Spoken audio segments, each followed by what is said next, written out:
Okay, so this is the Corona, I think it's a 1917, Corona folding typewriter. This is after the first round of cleaning. The video right before this shows what it looked like when I got it. So this is the first round. This is it folded over. Unfortunately, the cleaner I used, I didn't test for color fastness, and it caused some fading with the paint, which I'll have to find a way to deal with. But I was able to get quite a lot of rust and corrosion off of there, but that G key just will not move. But most of the springs are intact. When I was using the air compressor to clean it out, I did blast loose this little buddy. Oh boy. Oh no. An orphan spring is never a good thing.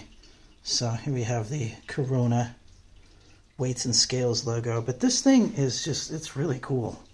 I really like these antique typewriters with the folding, and then you can just take it with you wherever you need to go. It's just fantastic.